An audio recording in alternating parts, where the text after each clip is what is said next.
वन्दे अहं भक्तिचकोरं गौराङ्गनिजप्रेष्ठितं श्रीमते भक्तिवेदान्तः स्वामिवनं नमस्तुभ्यं। नमः ॐ विष्णुपादाय राधाप्रेष्ठाय भूतले श्रीमते भक्तिवेदान्त नारायण इति नामिने। नमः ॐ विष्णुपादाय कृष्णप्रेष्ठाय भूतले श्रीमते भक्तिसिद्धान्त सरस्वती इति नामिने। नमो महावदन्याय कृष्णप्रेमप्रदायते कृष्णाय कृष्णचैतन्यनामने गौरतिष्वे नमः। हे कृष्ण करुणा सिंधो दीनबंधो जगतपते गोपेश गोपिका कांत राधा कांत नमस्तुते। श्री कृष्ण चैतन्य प्रभु नित्यानंद श्री अद्वैत गदाधर श्रीवासादि श्री गौर भक्त वृंद। हरे कृष्ण कृष्ण कृष्ण हरे हरे हरे राम राम राम हरे हरे। सर्वप्रथम मैं अपने परम आराध्यतम मध्य गुरुदेव श्री श्रीमद् भक्ति वेदांत गोस्वामी महाराज जी के चरणों में अनंत कोटि दंडवत प्रणाम ज्ञापन करते हुए अहेतु की कृपा वांछा करती हूँ। तत्पश्चात मेरे शिक्षा गुरुपाद पद्म पूज्य पाद गोकुल चंद्रदास प्रभु जी के चरणों में अनंत कोटि दंडवत प्रणाम करते हुए उनसे हेतु की कृपा वांछा करती हूँ। मेरी सभी गुरु परंपरा के चरणों में मेरा अनंत कोटि दंडवत प्रणाम स्वीकार हो। पूज्य पाद राधा दीदी के चरणों में मेरा अनंत कोटि दंडवत प्रणाम स्वीकार हो। यहाँ उपस्थित जितने भी गुरु वैष्णव भाई बहन सभी हैं, सबके चरणों में मेरा यथा योग्य दंडवत प्रणाम। मेरी कोई योग्यता नहीं है, मेरा ग्रंथ में कोई प्रवेश नहीं है। गुरुदेव ही मेरे हृदय में आकर जो भी कुछ बताएंगे सब उन्हीं की कृपा होगी। तो हम ग्रंथ पढ़ रहे हैं श्री श्रीमद् भक्त भक्ति भगवान। तो ये हमारे भागवतम का पाठ है, बृहद भागवत अमृतम का फिर से पाठ है ये। और इसमें हम सेकंड चैप्टर का अध्ययन कर रहे हैं, वो है श्रीमान अम्बरीश महाराज जी, जो राजा थे और गृहस्थ होते हुए भी संपूर्ण रूप से सभी इंद्रियों को भगवत में सेवा में लगाते थे। तो इसके अभी हमारे बस लास्ट के 2 पेज पड़े हैं, चैप्टर आज खत्म हो जाएगा ये। देखते हैं अगर चैप्टर समझ में आ गया यहाँ तक तो आगे जो आज हमने क्वेश्चन आंसर्स डाले हैं उनको ले लेंगे। कुछ स्टार्टिंग के हैं, जो आंसर कर पाएंगे ठीक है, नहीं तो कोई ना कोई आंसर कर ही देगा। और अभी हम इसमें आगे चलते हैं। हमने कल तक पढ़ा था, उसके बाद हमारा ये पेज नंबर 40 पे आ रहा है, श्लोक आ रहा है ब्रह्म संहिता का। चिंतामणि प्रकर सद्यसु कल्प वृक्ष लक्षावृतेषु सुरभीर अभिपालयन्तम लक्ष्मी सहर शत्रु संभ्रम सेव्यमानम गोविंदमादि पुरुषम तम अहम भजामि। तो ये ब्रह्मा जी की स्तुति बता रहे हैं जो उन्होंने श्री कृष्ण की थी। स्तुति है कि मैं आदि पुरुष उन श्री गोविंद भगवान का भजन करता हूँ जो कि गोलोक में चिंतामणि समुदाय से बने हुए एवं लाखों कल्प वृक्षों से परिवेष्टित भवनों में कामधेनु स्वरूपा अनंत गायों की स्नेह पूर्वक सर्वतोभाव से रक्षा करते रहते हैं तथा लक्ष्मी स्वरूपा हजारों गोपांगनाओं के सैकड़ों प्रकार के विलासों द्वारा सेवित होते रहते हैं। कितना सुंदर इसमें एक श्लोक कितना सुंदर है ब्रह्म संहिता में, कितनी सुंदर रूप से उन्होंने स्तुति की है श्री कृष्ण की। तो क्या कह रहे हैं कि मैं उस आदि पुरुष किसको कह देंगे, जिसका कहीं से जन्म नहीं हुआ, जो सबसे पहले था, है ना। उसी से फिर राधा जी आई, उन्हीं से फिर बलदेव जी आए, फिर उन्हीं का एक्सपेंशन हुआ, उसी से सारी लक्ष्मियां आई, उसी से सारे विष्णु आए, और उन्हीं का एक्सपेंशन होते होते हम जीव भी वहीं से आए। चित्त जगत के जीव भी आए और यहाँ जड़ जगत के जीव भी आए। तो क्या कह रहे हैं, आदि पुरुष उन गोविंद, श्री गोविंद। गोविंद किसको कह रहे हैं, गो का अर्थ बता दिया, गौएं, गोपियां, ग्वाले, है ना। और गोपी में फिर सर्वश्रेष्ठ कौन सी, श्रीमती राधिका। कह रहे गोविंद यानी उनके इंद्रियों को आनंद प्रदान करने वाले, गायें, गोप, गोपियां, है ना। तो उस भगवान का मैं भजन करता हूँ जो कि गोलोक में चिंतामणि समुदाय से बने हुए। चिंतामणि समुदाय का अर्थ समझेंगे हम यहाँ पे। गोलोक क्या है, चिंतामणि। गुरुदेव वैष्णवगण हमें कथाओं में बताते हैं, ग्रंथों में भी लिखा हुआ है चिंतामणि, यानी वो ऐसी मणि है जो चिंता करते ही सामने प्रकट हो जाता है।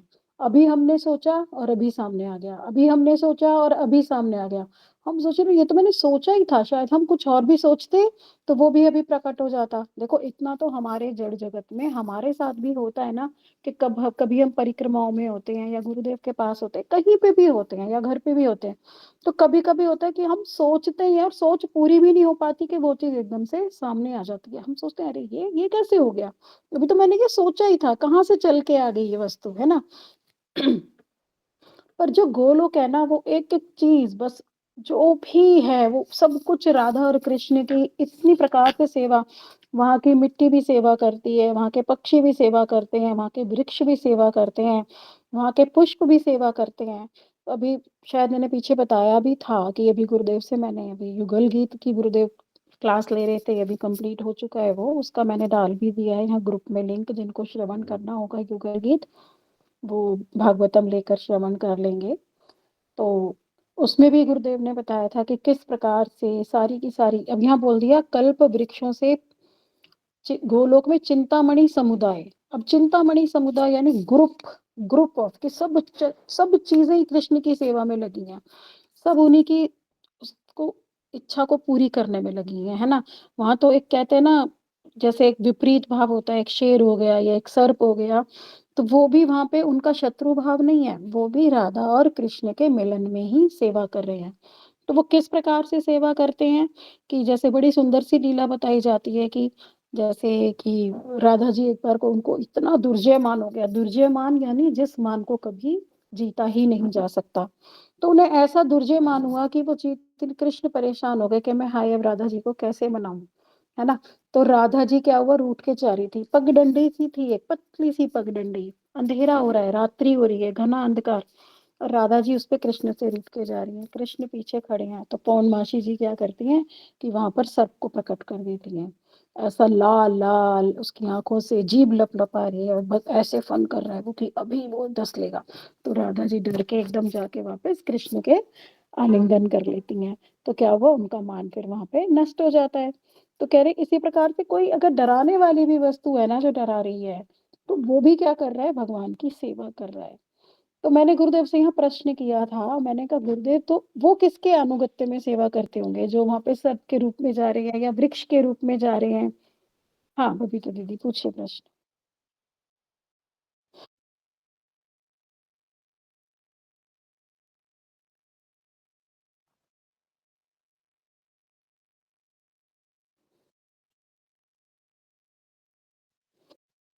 तो ये दोनों अलग बताई जाती हैं, पर दोनों का कार्य एक सा ही प्रतीत होता है। हम लोगों ने गुरुदेव से कई बार प्रश्न भी किया है, तो अभी कुछ कंफ्यूजन है, हो सकता है प्रकट जगत में नाम कुछ और है और चित्त जगत में और है। अभी हमें भी इतना क्लियर नहीं हुआ, इस बारे में हम बहुत बार प्रश्न कर चुके हैं गुरुदेव से, पर फिर भी कुछ ना कुछ रह ही जाता है। कभी हमारी योग्यता आएगी, पात्रता आएगी, तो शायद हम इस भेद को समझ जाएंगे। तो फिर उसमें क्या होता है, कोई भी हम जितने भी जीव है, मैंने गुरुदेव से कहा, मैं कहा गुरुदेव हम सख्य वात्सल्य माधुर्य भाव में, तो आपने बता दिया कि ब्रजवासियों के अनुगत्य में ही सेवा करोगे तो तुम्हें उसमें धाम में वो प्रकट हो जाएगा, वही वाला स्वरूप तुम्हारा जो स्वरूप होगा। पर मैंने कहा फिर इनका भी कोई स्वरूप होता है क्या, जो पेड़ होते हैं, पौधे होते हैं, सर्प होते हैं वहां पे, या पक्षी हैं या मोर हैं, तो क्या उनका भी कोई स्वरूप होता है कि वो जाके वहां भर जाते हैं, तो वो किसके अनुगत्य में ही सेवा करते हैं या किसके अनुगत्य में ब्रज में भजन करते हैं। क्योंकि कोई भी जीव ये तो सोच के भजन करेगा नहीं कि मैं मोर बन जाऊं या मैं पुष्प बन जाऊं, किसी ना कि वो तो सख्य वात्सल्य माधुर्य रस में ही करेगा ना। तब गुरुदेव ने बड़े सुंदर रूप से इसका आंसर दिया। गुरुदेव बोले देखो सेवा सेवा ही है, और युगल किशोर की सेवा है, तुम जिस भी भाव में आ रहे हो, पर तुम्हें सेवा कोई भी दी जा सकती है वहां पर जाकर। दूरगत सेवा होती है, तुम्हें रूप मंजरी के अनुगत्य में जो भी होते होते होते फिर जो तुम्हारे पास ऑर्डर आएगा कि तुम पुष्पों से सेवा करो, या तुम ही पुष्प बन जाओ, या तुम ही मोर बन जाओ, तो कोई भी रूप ले लेगा और उस रूप में जाके फिर उनकी सेवा करेगा, क्योंकि सेवा का वहां अभाव नहीं है, सेवा बहुत अधिक मात्रा में है वहां पर, है ना। तो किसी भी रूप में कोई भी कैसे भी सेवा कर सकता है, क्योंकि वो सब चिन्मय है, चित्त है, कोई किसी भी रूप को ले लेगा। तो यहाँ बता दिया समुदाय, गोलोक में क्या है, चिंतामणि समुदाय, रज से लेके कण से लेके वृक्ष से लेके पुष्प से लेके पशुओं से लेके और फिर सारी गोपियां, फिर मंजरियां, फिर अलग अलग भाव, और फिर क्या कह रहे, बने हुए लाखों कल्प वृक्षों से परिवेष्टित, यानी जो लाखों कल्प वृक्ष है वहां पे, कि कल्प वृक्ष क्या सोचा, कल्पना की और सामने प्रकट हो गया। तो वही वाली बात आ गई कि जो भी राधा और कृष्ण की सेवा के लिए जिस भी वस्तु की आवश्यकता पड़ी, वो कल्प वृक्षों से तुरंत प्रकट हो गई, है ना? तो परिवेष्टित यानी चारों तरफ से उसका परिवेश बना हुआ है। उन भवनों में कामधेनु स्वरूपा, जितने भी वहाँ पे भवन बने हुए हैं, जितने भी कल्प वृक्ष हैं और उनमें क्या है कामधेनु स्वरूपा अनंत गैयाओं की, और वहाँ पे अनंत गैयाएँ भी हैं, वो भी कृष्ण की सेवा करती हैं। अब कह रहे स्नेह पूर्वक सर्वतो भाव से रक्षा करते रहते हैं। अब कृष्ण क्या करते हैं, आदि पुरुष हैं, तो वो इस सब की चिंतामणि समुदाय की भी रक्षा करते हैं, कल्प वृक्षों की भी, कामधेनु की भी, और क्या करते हैं स्नेह पूर्वक करते हैं और हर प्रकार से करते हैं। सर्वतो भाव यानी हर प्रकार से रक्षा करते हैं, तथा लक्ष्मी स्वरूपा हजारों गोपांगनाओं के सैकड़ों प्रकार के विलासों द्वारा सेवित होते रहते हैं। तो जितनी भी लक्ष्मियां हैं वो भी राधा जी से आई, तो कह रहे हैं जितनी भी लक्ष्मी स्वरूपा हजारों लाखों जो गोपांगनाएं हैं, उनकी भी सैकड़ों प्रकार से कितने विलास होते हैं, कितनी सारी लीलाएं होती हैं। नौका लीला अलग हो रही है, वंशी चोरी लीला अलग हो रही है, रास लीला अलग हो रही है ना? इस प्रकार कोई क्रीड़ा हो रही है, कोई मल्लयुद्ध हो रहा है, कभी कुछ लीला, कभी कुछ लीला, कभी हास परिहास। तो उन सारी लीलाओं में क्या हो गया, वो विलास, जो राधा और कृष्ण और गोपियों के बीच में विलास लीलाएं हो रही हैं, तो उसमें भी उनकी क्या सेवा होती रहती है। तो ये श्लोक इतना सुंदर, इसमें कितना कुछ बता दिया, गोलोक धाम का पूरा वर्णन ही प्रकट कर दिया कि किस प्रकार से वो चिंतामणि है, कितना उसका ग्रुप है, कितने वहां कल्प वृक्ष हैं, कितनी कामधेनु है, और किस प्रकार से कृष्ण को सब विलास द्वारा सेवित होते रहते हैं। तो ऐसे आदि पुरुष का मैं भजन करता हूँ। यहाँ पे देखो जिनके पास बुक है, चित्रपट भी दिया हुआ है इसी पेज पे गोलोक वृंदावन का, कैसे मोर हैं, कैसे कमल खिले हुए हैं, कैसे यमुना जी बह रही है, कैसे पेड़ों पे देखो चमकीले चमकीले से लगे हुए हैं फल, है ना? तो कू का कभी हम इमेजिन करेंगे इन सब वस्तुओं को, तो इतना सुंदर हमें लगेगा, आहा हा गोलोक कैसा है, पता नहीं हम उसकी कभी कल्पना भी कर पाएंगे या नहीं कर पाएंगे। और 6 की 6 ऋतुएं सब समय विराजमान होती हैं वहां पे, तो जिस भी ऋतु में उनका मन करता है उसी ऋतु में वो लीला और आनंद लेते हैं। अब बता दिया वृंदावन की महिमा, बता रहे हैं कि सर्वोच्च धाम श्री वृंदावन। ये सारी हमारी कमेंट्री चल रही है क्योंकि अमरीश महाराज जी के बारे में बता दिया सारा। एकादशी का महत्व तो बता दिया, पारण का महत्व तो बता दिया, वैष्णवों की महिमा बता दी, वैष्णव अपराध के विषय में भी बता दिया, पारण ना करने से क्या होगा वो भी बता दिया। पर इस सबको अब गुरुदेव अपनी कमेंट्री में दे रहे हैं कि वृंदावन ही सर्वश्रेष्ठ धाम है। वो कह रहे वृंदावन की धूली चिंतामणि स्वरूप है, चिंतामणि यानी चिंतन मात्र से ही सभी कामनाओं को पूर्ण करने वाली। अब भौतिक दृष्टि से क्या है कि हमें वृंदावन की प्रत्येक वस्तु जड़ लगती है, किंतु वास्तव में वह वस्तु चिन्मय है। वृंदावन की एक धूली कण भी अनंत ब्रह्मांडों की सृष्टि करने में सक्षम है। अब यहाँ हम अगर इस जड़ जगत की भी बात करें, हम जाते हैं हमें लगता है अरे यहाँ तो कीचड़ है ना, यहाँ तो सुअर डोल रहे हैं, यहाँ तो ऐसे हो रहा है, वैसे है, गंदगी पड़ी है, पॉलिथीन पड़ी है, गाय पॉलिथीन खा रही। तो वो बाहरी आवरण से हमें ऐसे प्रतीत ये कहाँ चित है यहाँ पर। तो अकबर ने उनसे हरिदास जी से कहा कि मैं आपकी क्या सेवा कर सकता हूँ, मुझे सेवा करनी है वृंदावन की, मुझे सेवा करनी है। तो उन्होंने कहा कि नहीं तुम मत करो, रहने दो रहने दो। उन्होंने कहा नहीं नहीं मैं राजा हूँ, मैं तो करूंगा सेवा। तो उन्होंने कहा ठीक है, तो तुम ऐसा करो, जमुना जी का ना एक कोने से एक ईंट टूट गई है, तो तुम जाके वहां से उसको रिपेयर कर दो। तो उनको बड़ा वो हुआ कि मेरी तो उपेक्षा कर दी इन्होंने, और एक ईंट के लिए ही बोला है, मैं तो कितना कुछ कर सकता हूँ, पूरी वृंदावन का ही रूप बदल दूं मैं तो, मेरे पास तो इतना धन है, मैं तो राजा हूँ। तो उन्होंने कहा इतनी चौड़ी और इतनी छोटी और तुच्छ सेवा क्यों दे रहे हो आप मुझे, मैं क्या कोई बड़ी सेवा हो ना। तो वो उन्हें लेकर गए, उन्होंने उसके सिर पे हाथ रखा अकबर के, तो उससे क्या हुआ, उसको चित्त नेत्र प्रदान किए जिससे कि वो चित्त धाम के दर्शन कर सके। तब उन्होंने देखा कि वो एक कोना इतनी मणियों से वो टूटा हुआ है, इतनी मणियां वहां आसपास लगी हुई हैं कि उसकी एक मणि भी अगर वो पूरे भारतवर्ष को हजारों बार बेच के भी कीमत इकट्ठी करे ना, तो भी नहीं लगा सकता, ऐसा है वो चितधाम। तो वो अकबर को दर्शन हो गए। तो कह रहे हैं कि एक कण भी जो है ना, धूली कण भी, वो अनंत ब्रह्मांडों की सृष्टि करने में सक्षम है। इतना चित्त है, हम वृंदावन धाम को भी समझ नहीं पा रहे क्योंकि अभी क्या है, हमारे चित्र नेत्र नहीं आए, अभी हम जड़ नेत्रों से देख रहे हैं। तो तभी कहा जा रहा है कि गुरुदेव के अनुगत्य में जाओ, क्योंकि गुरुदेव उसको चित्त देखते हैं। तो गुरुदेव के अनुगत्य में जाते जाते जाते जाते हमारी यशोद अवस्था अनर्थ खत्म होते होते कभी ना कभी वहां हमें चित्त के दर्शन हो जाएंगे। इसीलिए हमारे अकेले जाने का कोई लाभ नहीं है। जो कहते हैं ना, हम तो जी एक दिन में जाके परिक्रमा कराए, ठीक है, धाम में जाना सुकृति जरूर बनाएगा हमारी, पर जो गुरुदेव के साथ में हमें दर्शन होंगे, कथाओं से भी दर्शन होंगे, वैष्णवों के साथ में दर्शन होंगे, वो हम अपने इन नेत्रों से, जड़ेंद्रियों से नहीं कर पाएंगे। वृंदावन की सभी कामधेनु गायें हैं और वे अति दयालु हैं। सभी एकमात्र कृष्ण की सेवा करते हैं और ब्रजवासी सदैव कृष्ण सेवा के लिए ललायित रहते हैं। तो क्या करते हैं ब्रजवासी, वहां की सभी कामधेनु गायें हैं, है ना, इतनी सुंदर, इतना मीठा उनका दूध बताया जाता है कि बिल्कुल अमृत के समान कामधेनु गायों का। और वो सब प्रकार से कृष्ण की वांछा पूरी करती हैं। और वहां पे अभी हम बार बार इसी बात को बात कर रहे हैं, चाहे पुष्प हो, चाहे पक्षी हो, चाहे यहाँ तक कि यमुना का जल भी हो। वेणुगीत में हमने कितने सुंदर रूप से सुना कि जब कृष्ण वंशी वादन करते हैं तब यमुना नदी में क्या पड़ने लगते हैं, भंवरे पड़ने लगते हैं, वो पानी वहीं पे घूमने लगता है, उसका जल। और वो क्या है, घूमकर वापस से उसको लेके ना, वो जो होता है कमल का पुष्प, उसमें वो लेके घुमा के फिर चल पड़ती है कृष्ण की ओर, और कृष्ण के चरणों में उसको समर्पित कर देती है पुष्प को। बड़ा सुंदर रूप से वेणुगीत में बहुत सुंदर वर्णन किया गया है एक वस्तु का। तो क्या है, वहां पे यमुना जी भी सेवा कर रही है, वहां पे जल कणा भी, और धूप लगता है, इतनी सॉफ्ट होती है, मुलायम। तो वो ऐस क्योंकि नंगे पांव घूमे कृष्ण, तो उसमें वेणुगीत में ये भी बताया कि वृंदावन की भूमि कितनी महान है, जहाँ के कृष्ण के चरणों में 19 चिन्ह है, उन चरण चिन्हों की छाप है ना, उसके वक्ष स्थल पे कृष्ण ऐसे ऐसे ऐसे, तो कितनी महान है वो भूमि, भी कितनी महान है वृंदावन की, कि जहाँ कृष्ण नंगे पैर चल के और अपने चरणों का वहां पे दान करते हैं, है ना। अब क्या करते हैं ब्रजवासी भी, क्या सदैव कृष्ण सेवा के लिए ललायित रहते हैं। और वो एकमात्र सिर्फ गोविंद दामोदर माधवेति, गोविंद दामोदर माधवेति, बस इसी में निमग्न रहते हैं। उन्हें और कोई चर्चा नहीं होती, और कोई विषय नहीं होता। यशोदा मैया कर रही है, चाहे गोपियां कर रही हैं, चाहे सखा कर रहे हैं, चाहे ग्वाल बाले, कृष्ण क्या कर रहा है, कृष्ण ये कर ले, कान्हा तेने ये खा लियो, कान्हा तू वो खा ले।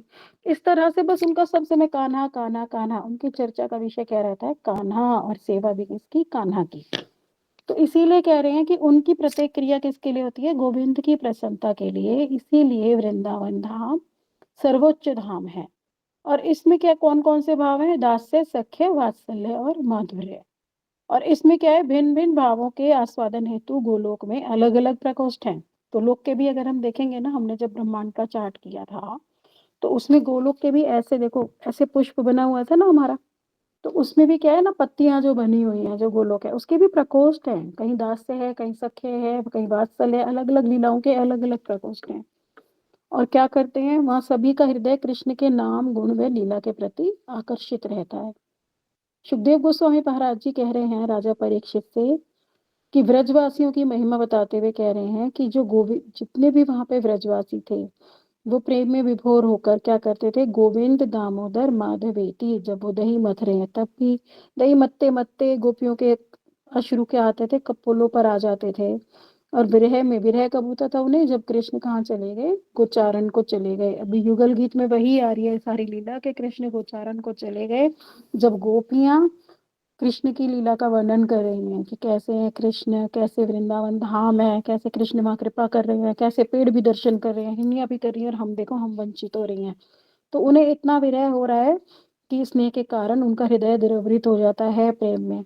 अब भगवान क्या करते हैं, इसी प्रेम का आस्वादन करते हैं। अलग अलग भक्तों के हृदय में अलग अलग प्रेम होता है, सबके अलग अलग भाव होते हैं, तो वो इसी प्रेम का आस्वादन करते हैं भगवान, अलग अलग भावों का। क्योंकि प्रेम भी प्रकार प्रकार का होता है, कोई किसी प्रकार का प्रेम करता है, कोई किसी प्रकार का प्रेम करता है, सबके स्वभाव अलग अलग है। हम ही देखें ना अपने घर में, अगर हम अपने घर में 4-5 लोग हैं तो सबका स्वभाव अलग अलग है। कृष्ण को अपने प्रिय भक्तों के मधुर प्रेम और स्नेह के अतिरिक्त अन्य किसी विषय में रुचि नहीं। देखो ये भी बता दिया कि कृष्ण क्या है, भावग्राही जनार्दना, उन्हें कोई मतलब नहीं है कि हम और क्या कर रहे हैं क्या नहीं कर रहे। बस हमारे कृष्ण के प्रति क्या भाव है, किस वजह से हम उन्हें प्रेम कर रहे हैं, वो स्वकीय भी हो सकता है, परकीय भी, वात्सल्य भी, मेरा लाला है वो भी। कहते हैं ना, भक्त के सामने भगवान उसी रूप में आ जाते हैं जिस रूप में वो उनको मानता है। अब क्या करते हैं, कृष्ण क्या करते हैं, गोपियों के गृह से माखन चुराते हैं, किंतु वास्तव में वे गोपियों के हृदय से मधुर प्रेम व स्नेह को चुराते हैं, और यह प्रेम अत्यंत उच्च कोटि का है। यही हमारा बार बार वेणु गीत में भी आता है, जब कृष्ण ने बंशी बजाई, जब रासलीला हुई थी, तो उन्होंने क्या किया, बंशी बजाई और क्या किया, गोपियों का चित्त हर लिया। तो कोई रोटी बना रही थी, रोटी उसकी जल रही है, छोड़ के आ गई, कोई लाला के साथ थी, कोई गौ दूह रही थी, कोई जो है मक्खन दूह रही थी, कोई श्रृंगार कर रही थी, तो एक आंख में काजल है, एक में नहीं है, एक कान में बाली है, एक में नहीं है, किसी ने नीचे का बस ऊपर पहन लिया, है ना, किसी ने पायल को गले में पहन लिया, गले का हार पैरों में पहन लिया, तो उन्हें शुद्ध बुद्ध चित्त ही खो गया उनका, है ना। तो माखन का भी अर्थ यही बताया कि वो क्या करते हैं, गोपियों के हृदय से उनके चित्त को चुराते हैं। तो यही प्रेम क्या है, अत्यंत उच्च कोटि का। और यह प्रेम क्या होगा, ना तो वैकुंठ में है, ना अयोध्या में है, ना द्वारका में है, और ना मथुरा में है। देखो वैकुंठ में तो हमारे फिर भी चलो नारायण जी हैं, अयोध्या में श्री राम है, पर द्वारका और मथुरा में तो कृष्ण ही है। अब हम कहेंगे अरे यहाँ पे भी तो कृष्ण है, तो हम कैसे इसमें अंतर करेंगे। पर द्वारका में भी क्या स्वकीय भाव है, वहां भी कृष्ण की माधुरी नहीं है।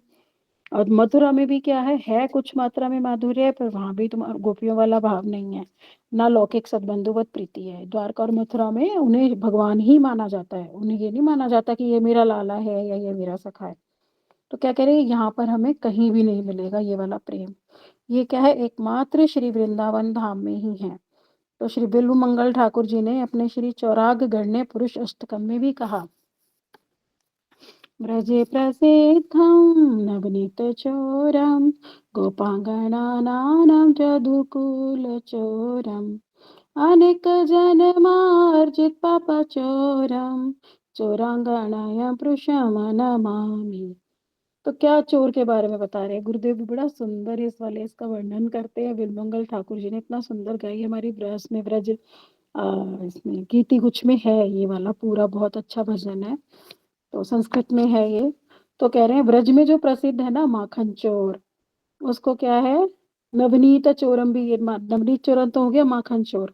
और गोपांगना नानम यानी जितनी भी गोपियां हैं उनके दो कुल चोरम, यानी उनका चीर चुराने वाले। और क्या है, अनेक जन्मार्जित, अनेक जन्मों में जिसने जो है पाप लिए हमने किए, उनको भी चुराने वाले, ऐसे चोरागण्यम पुरुष को मैं नमामि करता हूँ, यानी प्रणाम करता हूँ। क्या करते हैं वो, माखन भी चुराते हैं, गोपियों का चीर भी चुराते हैं, सबका चित्त भी चुराते हैं, और जो उनके भक्त जन है ना, उनके अनेक अनेक जन्मों के जो पाप हैं उनको भी वो चुराते हैं। तो ऐसे चोर को मैं प्रणाम करता हूँ। अब कह रहे हैं श्रीला भक्ति विनोद ठाकुर ने भी एक बंगला भजन में वर्णन किया कि कृष्ण की लीलाएं व गुण अनंत हैं, जिनकी गणना करना असंभव है। वे नित्य नवीन लीलाएं करते हैं, उनकी लीला नित्य नवीन है, उनका रूप नित्य नवीन है, हर रोज एक वैरायटी।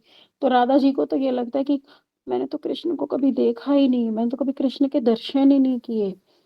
अब इसमें इतना सुंदर बता रहे हैं, कल्याण कल्पतरु का है ये, सुनो हे रसिक जन कृष्ण गुण अगणन, अनंत कहिते नाही पारे, कृष्ण जग तेरे गुरु, कृष्ण वांछा कल्पतरु, नाभिक ए भव पारावारे।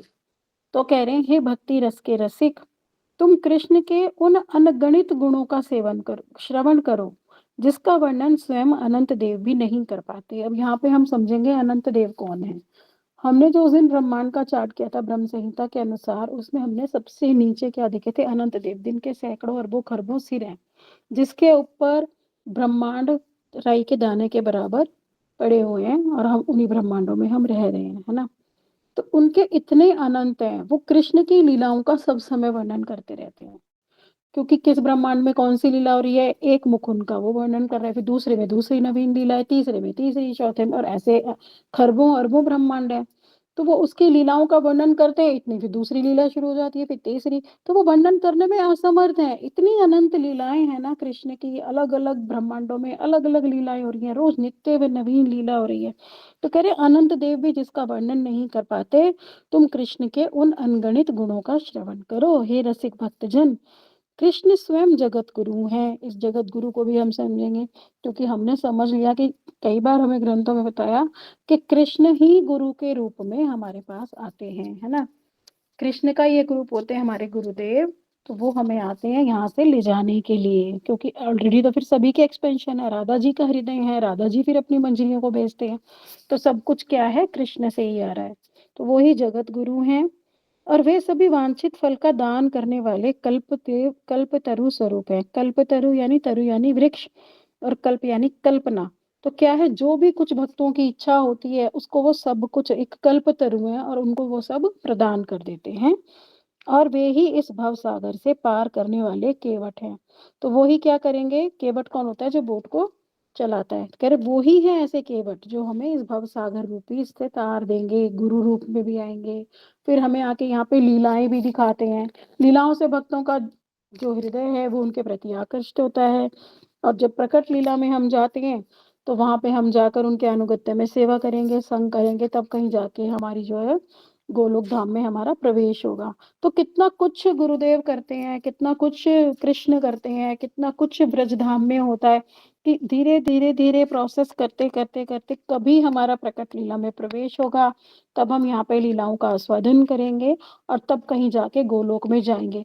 तो कोई पूछता है ना कृष्ण को आवश्यकता ही क्या है यहाँ पे आने की? वो प्रकट धाम में आते क्यों हैं? अगर वो प्रकट धाम में ना आएँ, तो एक तो भक्तों का हृदय कैसे आकृष्ट हो और दूसरा कैसे उनका नित्य जगत में प्रवेश हो, तो वो प्रैक्टिस ही नहीं हो पाएगी। इसलिए क्या है वो ये सब करते हैं हमारे लिए ताकि जो जड़ जगत के भी जीव हैं, वो भी चित्त धाम में जा सकें और इस भवसागर से पार हो सकें। हाँ दीदी, बबीता दीदी पूछिए प्रश्न? जी। हुँ, हुँ, हुँ।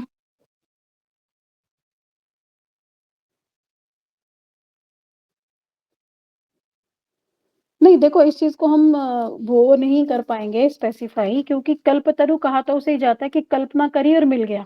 तो एक एक रूप दिया जा रहा है कि कल्पतरु के समान है, कि तुम कल्पना करोगे और तुम्हें मिल जाएगा। ये नहीं कि वृक्ष से टपक के आएगी कोई कल्पना।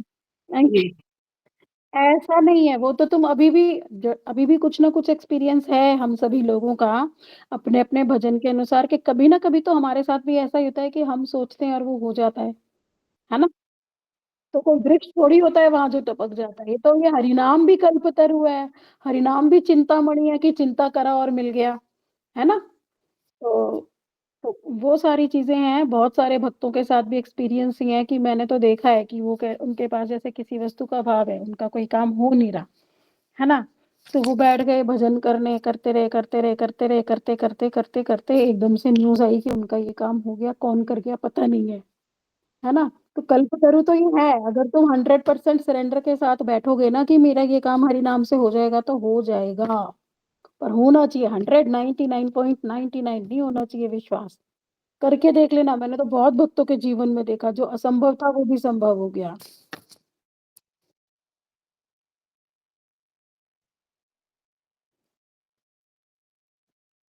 हुँ,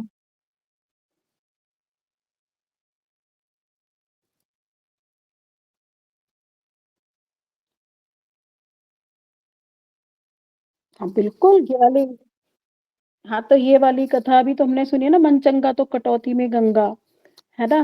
तो उनकी तो एक जो चमार थे, नाम ही मैं भूल गई कौन था, तो वो जो जूते गाँठते थे, वो गंगा स्नान करने नहीं जा पाते थे, तो उनकी एक पड़ो हाँ, कौन?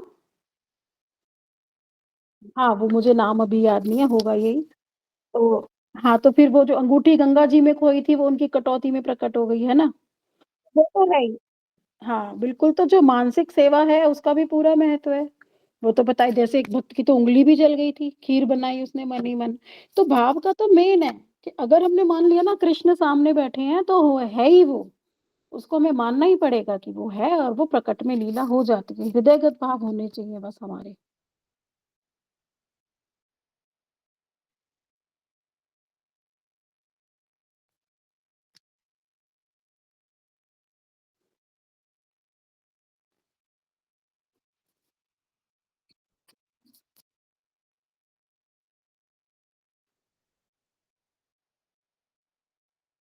हुँ। हुँ, हुँ। हुँ,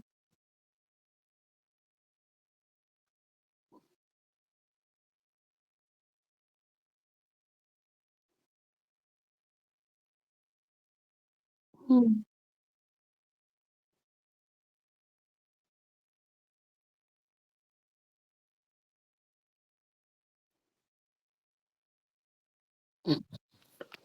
तो ये धीरे-धीरे देखो हम सभी की लाइफ में कुछ ना कुछ एक्सपीरियंसेस ये सब होते ही रहते हैं। ठाकुर जी हमें दिखाते हैं मैं हूँ, तभी तो हमारी और उत्कंठा बनती है और विश्वास बढ़ता है ना? तभी तो होता है अगर ऐसी लीलाएँ ना हो तो हम कभी भी भजन ही ना करें, कुछ ना कुछ तो उन्हें हमें आभास देना ही पड़ेगा। तभी सब भक्तों को हमें धीरे-धीरे कुछ ना कुछ आभास मिलते रहते हैं। और किसी का कोई प्रश्न या कोई बात है कहनी है? दीदी रिकॉर्डिंग बंद कर देना।